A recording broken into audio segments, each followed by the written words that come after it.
Hi, everyone. This is Brooke Ellis presenting on behalf of Brooke Elliott, myself, Sarah French, Sheila, and Shanita. And I don't know if any of you have seen the Die Hard movies. I personally have not, but um, we chose to do our project on Captain Al Powell. Oops. Okay, so Mr. Powell has type 1 diabetes and an artificial heart valve. He was born in 1952 in the Queens, New York, to a lower middle class family with Eve and Reginald Powell as parents. He was sick as a child, often getting strep throat and scarlet fever, and one of those cases of scarlet fever unfortunately progressed to rheumatic fever around the age of 8. Once he left the hospital, he was on the mend for quite some time. His mother grew concerned about the recurrence of rheumatic fever shortly after his 13th birthday when he began acting a little sick. He was tired a lot and rapidly lost weight despite eating and drinking and sleeping as normal. She noticed he was excessively hungry and thirsty. One morning, he began to complain of some abdominal pain, and when she checked in on him later that afternoon, she found him breathing rapidly, flushed, and confused. After going to the hospital, they found him to be in diabetic ketoacidosis. He was diagnosed with juvenile diabetes, or what is known as type 1 diabetes.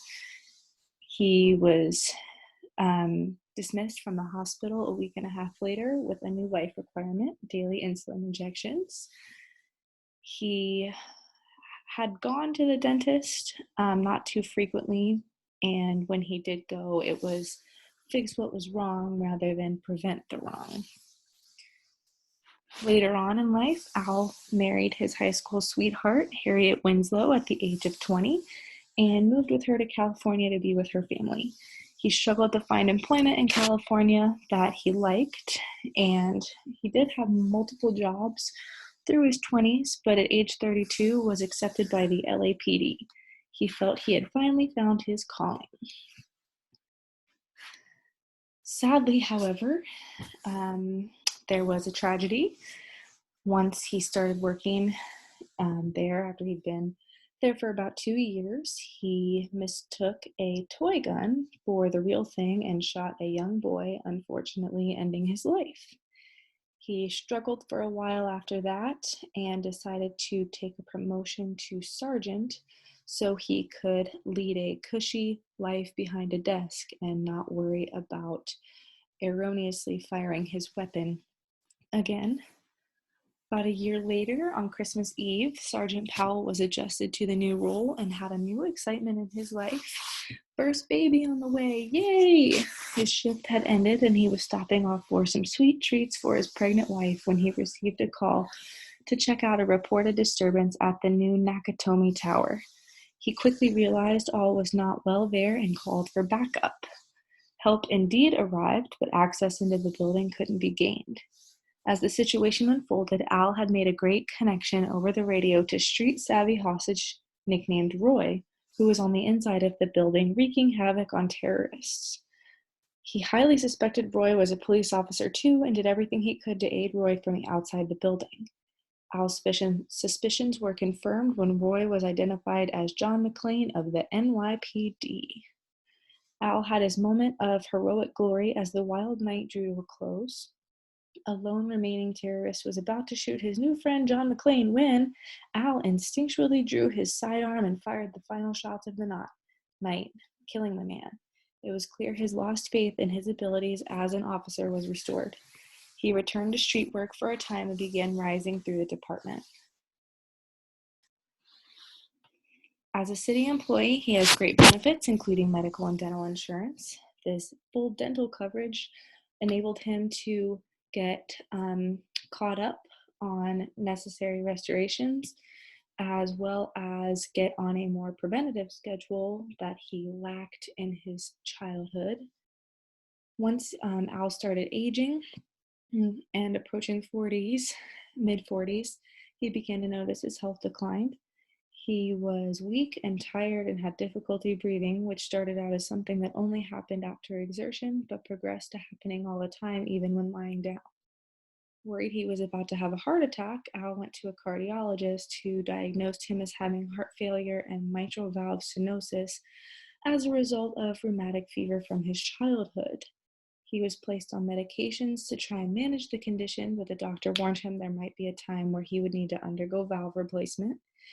And that's exactly what happened. After close monitoring for 6 years, he underwent surgery for mechanical mitral valve replacement.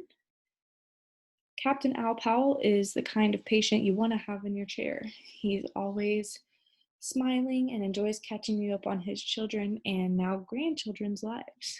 He also gives you the crazy inside scoop to the happenings of the LAPD, where at this time he has been with the department for nearly 35 years. And if all goes well, he should be retiring in the next 6 months. Now that you've had a look into Al's personal life, what better way to get to know him than to know all of his vitals? You can see that everything is within normal limits. We did classify him as ASA3 due to the type 1 diabetes and heart valve replacement. There he is, that handsome devil.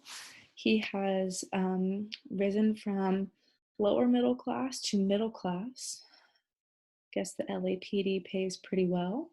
He's a captain with the LAPD, lives in a single family home with his wife Harriet. He has children that have since moved out of the house, but their names are Eddie, Laura, and Judy. And he likes to hang out with his lifelong family friend John McClane by fly fishing and collecting / displaying fun hats. Me too, Al, me too. So Al shows up to our clinic today with the chief complaint of xerostomia. He states he sleeps with his mouth open and his wife reports that he snores, to which I'm sure he tells her he doesn't because that's what men love to do. He reports he wakes up with a really dry and sticky mouth in the morning and says that his wife has nagged him about the snoring and that he has an appointment next month to be evaluated for sleep apnea. Throughout the day, he states his dry mouth somewhat clears up, but during his intraoral exam, you do notice that his salivary flow is reduced. Dental history. Looks like he's been maintaining a regular recall schedule. He was seen in December, which means he'll be due for a visit when COVID-19 is over. Bull mouth radiographs done about 4 years ago, so he will probably be coming up on those sometime soon. He is no stranger to dental anesthesia, has not reported any adverse effects, which is great. Nothing too crazy. Medical history. He has had 3 overnight hospitalizations in his life. The first we mentioned was for rheumatic fever around age 8, then at age 13 for DKA and additional diagnosis of type 1 diabetes. And the third was for surgery for the mitral valve replacement at age 51.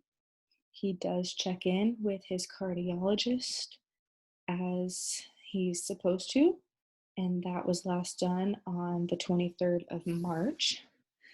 He knows and understands the requirements surrounding antibiotic before any dental procedures and reports taking his medication today. Great job, Al. Gold star for you.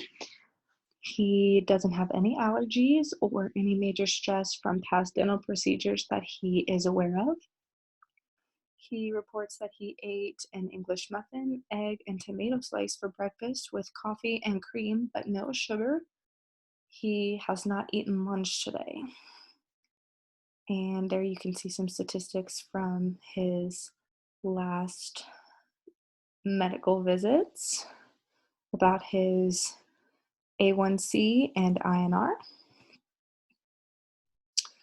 So these are some medications that Mr. Powell is on daily. So the Novolog and the Saglar are his insulins. They're taken at different times. The Novolog for meals, and let's see, the Saglar. Then everything else is related to his heart condition. The amoxicillin is only taken prior to dental appointments. All right, here's some more information about the Novolog. So it's a fast-acting prandial insulin, and the pharmacodynamics takes 5 to 30 minutes to work and lasts for 3 to 5 hours. Its peak is around 1 to 3 hours. The mechanism of action, the Novolog regulates glucose metabolism by binding to glycoprotein insulin receptors, thereby increasing the peripheral glucose uptake, lipogenesis, and protein synthesis, and inhibiting gluconeogenesis, lipolysis, and proteolysis, resulting in decreased blood glucose levels. Side effects: hypoglycemia, hyperkalemia, burning mouth or tongue, and edema. If you're taking Novolog, you should probably avoid epinephrine. Not even going to try to pronounce that word. Fluoroquinolones, thiazide diuretics, glucocorticoids, beta blockers, MAOIs, and immunosuppressants. Dental implications. Patients taking insulin should be scheduled for morning appointments. Ask the patient the last time they ate and whether or not they are prone to hypoglycemic reactions. Caution should be used regarding the amount of epinephrine administered. Another insulin, but slow acting. You can see the pharmacodynamics and mechanism of action there. Similar side effects and drug interactions, as well as dental implications to the last insulin.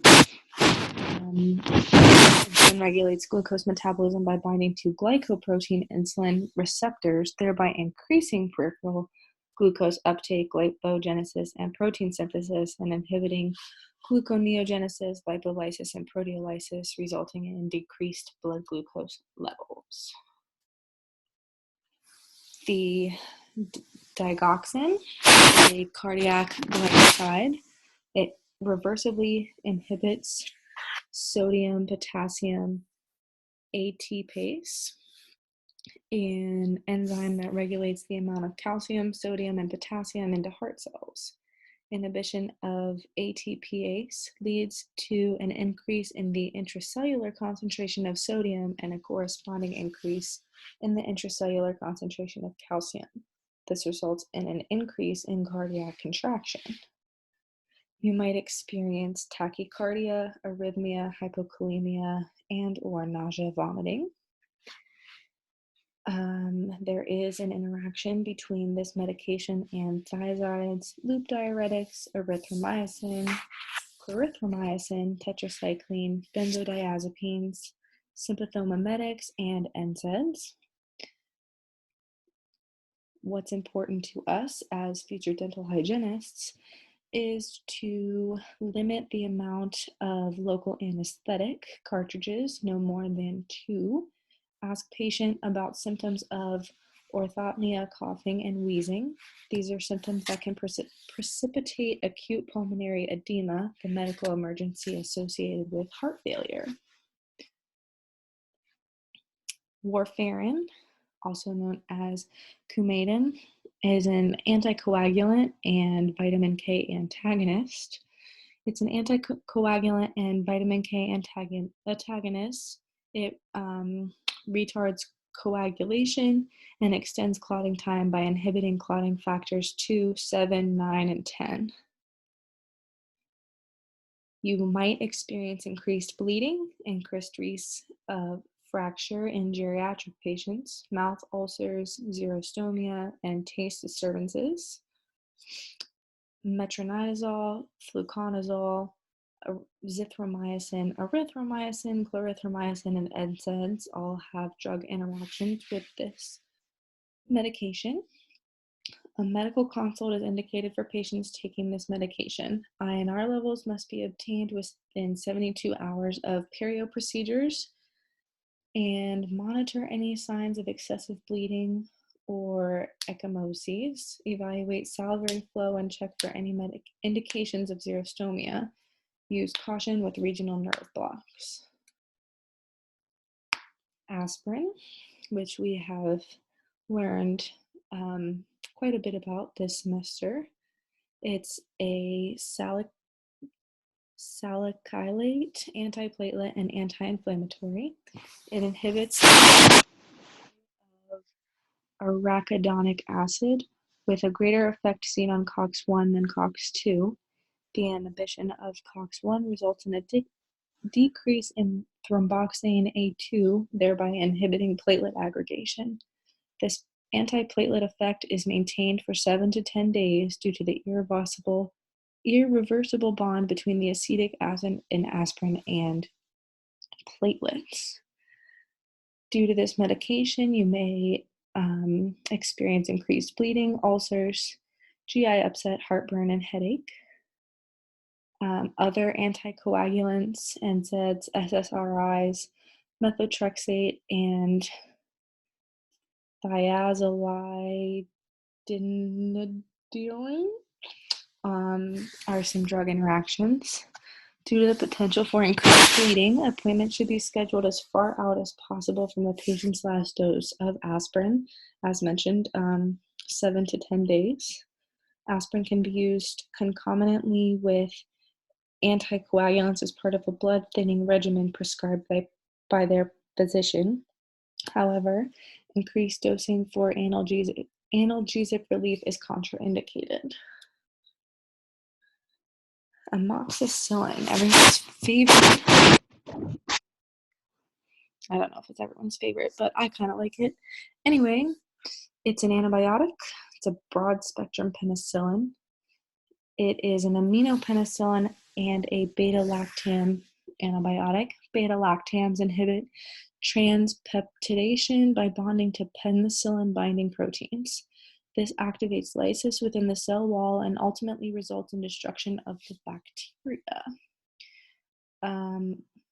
Roughly 10% of the population experiences allergic reactions to amoxicillin. If that were the case, clindamycin would be the backup antibiotic.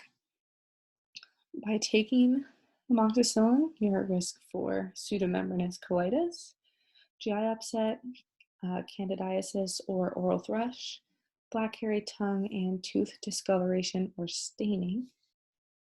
Anticoagulants, bacteriostatic antibiotics, oral contraceptives, probenecid, and allopurinol have been known to interact with amoxicillin.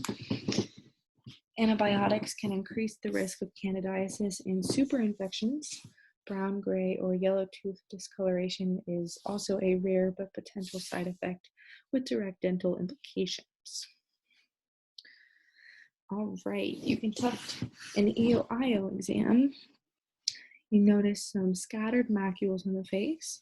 One was tested for skin cancer last year, but luckily came back benign. There is a medium-sized scar by the left labial commissure from a gun misfiring during in-service target practice. And if Miss D were your instructor in clinic, you would definitely be popping those lymph nodes underneath of the mandible there. You do report a palpable, non-tender submandibular lymph node on the patient's left side. It hasn't caused him any trouble in the past, so he's never noticed it before. He probably tells you that he's never had someone pop it over his mandible either. He wears glasses for reading, especially when he takes his wife out for a nice meal.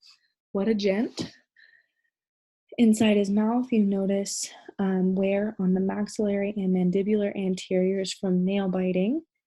Due to medication, there's evidence of xerostomia when attempting to stimulate the parotid gland. There's a suspicious area on number 4 occlusal, and we'll determine that further with radiographs. Geographic tongue with slight fissuring, and thermal burn on the roof of his mouth when drinking his coffee too quickly. Gotta slow down there, Al. All right, some exam notes and indexes. 16% plaque index, mostly located along the linguals of those mandibular molars and the facial interproximal of the mandibular anteriors.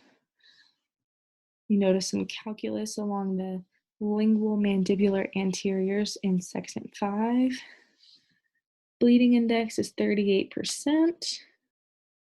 And we do use some Orachix today for probing discomfort, but no local anesthesia. Al is a perfectionist, so he takes meticulous care of his teeth. He also had some restorations as a child and would prefer to reduce the number of those in his older age. He does admit his flossing could be better, as he only flosses about once a week. He does bite his nails when stressed, but he's trying to stop. Never been a drug or tobacco user. As a cop, he does like his coffee and donuts. However, since he's aging, his doctor has recommended he cut back on his sugar intake. He now drinks his coffee sans sugar and has started limiting himself to 1 donut a week on the day after a tough shift. He does enjoy walks in the evening with his pet golden doodle, Simba. Oral hygiene instructions that were tailored to Al include switching from a manual toothbrush to an electric one. When using his electric toothbrush, he should angle the brush 45 degrees so that the bristles slightly infiltrate the sulcus. He states he only flosses once a week. He also has a history of interproximal restorations. In order to improve his oral hygiene, it's suggested he flosses at least 3 to 4 times a week. On the days where he's not flossing, he can use an alternate interproximal cleaner such as a tree brush or water flosser. In order to address Al's concerns of xerostomia, he needs to understand that sometimes it's an adverse effect of medications that he takes. When faced with his lack of cleaning the interproximal areas, he is more susceptible to developing caries in these locations. A dry mouth rinse can be used before bed, and dry mouth sugar-free lozenges could help with midday xerostomia. Oh, look at him. He's ready for questions, and he hopes that you are too. All right, everybody. Why does Al require pre-medication prior to a routine hygiene appointment? A, because he's diabetic. B, due to having an artificial heart valve. C, because Al has perio disease. D, he doesn't. Al can take his medication after the dental appointment. Alrighty, and I know you're all at home listening to this, but I know you're smart, so I'm sure that you said the answer was B. He has an artificial heart valve. He requires prophylactic antibiotic due to that. And you can read the little explanation there if you'd like for more information. But we're going to move on to question 2. Prior to Al's valve replacement, he was taking a diuretic to combat heart failure. What are some of the effects to taking the diuretic furosemide? A, confusion. B, severe dizziness. C, xerostomia. Or D, all of the above. Yay, all of the above. I'm sure you guys got that one too. Question 3. What are some side effects with the antiarrhythmic drug digoxin? A, bleeding gums. B, fainting. C, slow heartbeat. Or D, all of the above. Correct. All of the above again. Question 4. Al normally takes his AM medications at 7 a.m. with his breakfast. This included his amoxicillin pre-med on the day of his regularly scheduled dental cleaning. His appointment was at 3. Did he correctly follow his pre-medication directions? A, yes, because he took the amoxicillin on the same day as his appointment. B, yes, because he took the amoxicillin with food. C, no, he needed to take the amoxicillin at 2. Or D, no, he can take the amoxicillin when he arrives at the dental office. C, you have to take your antibiotic an hour before your dental cleaning, so he would have needed to taken it by 2. Question 5. Warfarin is metabolized by cytochrome P450 enzymes in the liver, which could lead to a drug-to-drug interaction. Warfarin is a vitamin K agonist. A, true, true. B, true, false. C, false, true. Or D, false, false. True, false. Warfarin is metabolized by cytochrome P450 enzymes, including all of those ones, and is susceptible to drug-to-drug interactions. Warfarin is an antagonist of vitamin K. Question 6. As a type 1 diabetic, what medical emergency is Al at a higher risk of while in the dental chair?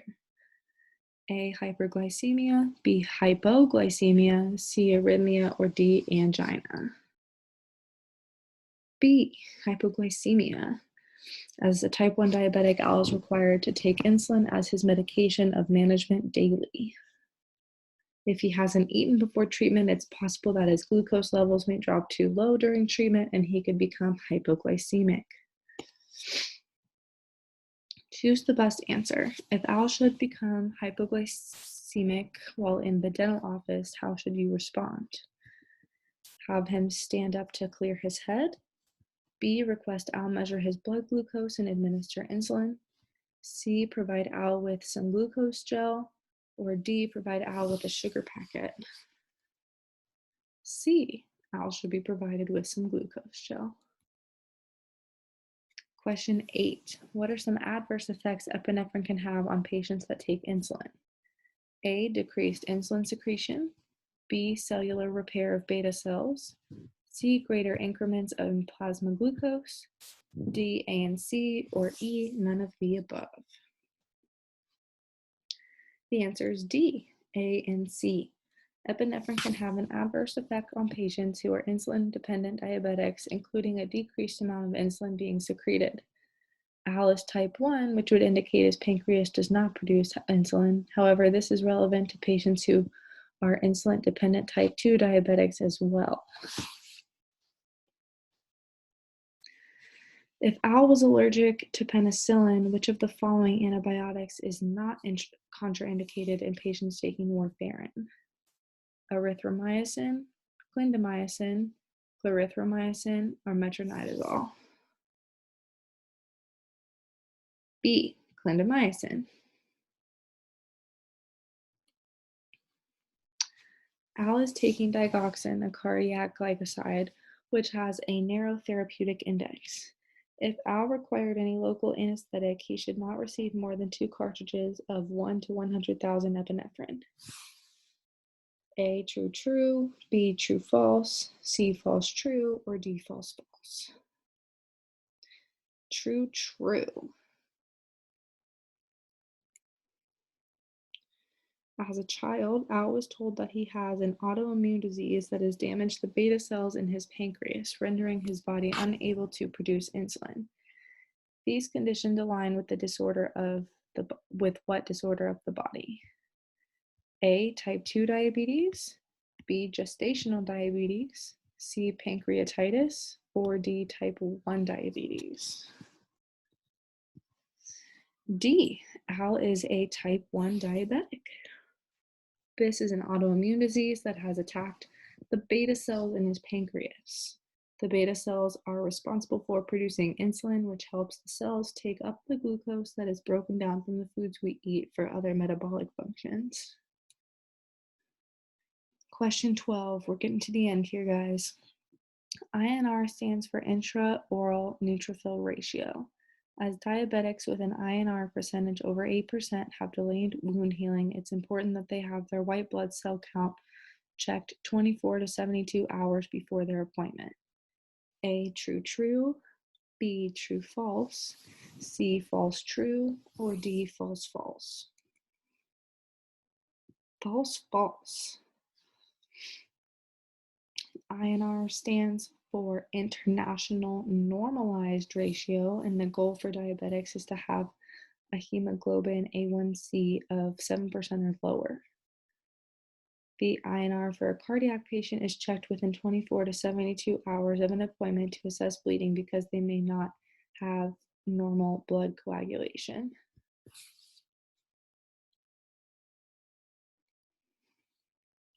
Question 13. If a patient reports on their medical history that the only condition they have ever had is rheumatic fever, how would you proceed? A, inquire with them on any long-term medications they may be taking. B, ask the patient if they have had heart valve replacement or rheumatic heart disease. C, closely monitor the patient's vitals and evaluate the patient throughout the appointment for any signs of cardiac arrhythmias or heart failure. Or D, all of the above. D, all of the above. You would do all of those things in the event that you had a patient indicate they had rheumatic fever in the past. Question 14. How does insulin allow for glucose to be taken up by the cells? By adding to the cells resistant to insulin, unlocking the cells to allow the uptake of glucose, filters the glucose through the kidneys so that it is excreted through urine, or none of the above. B, it unlocks the cells to allow the uptake of glucose. And I believe this is the last question. Al takes a baby aspirin daily, so when he asks what analgesic he can take following the appointment for pain, you advise him he can take an extra 250 milligrams of aspirin in addition to his 81 milligram dose. Is this correct? Yes or no? A, no, an increase in aspirin will result in an increase of bleeding. B, yes, he already takes a low dose. He can take more. C, no, aspirin increases hypoglycemic effects. D, A, and C, you would run into both of those problems. Or E, yes, he could take the aspirin. It's NSAIDs he should avoid. A and C. He should not take an aspirin for either one of those reasons.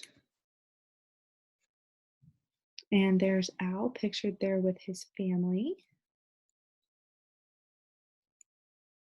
And some references if you wanted to know where we got this information. Thanks for listening, you guys, and I hope to see you soon.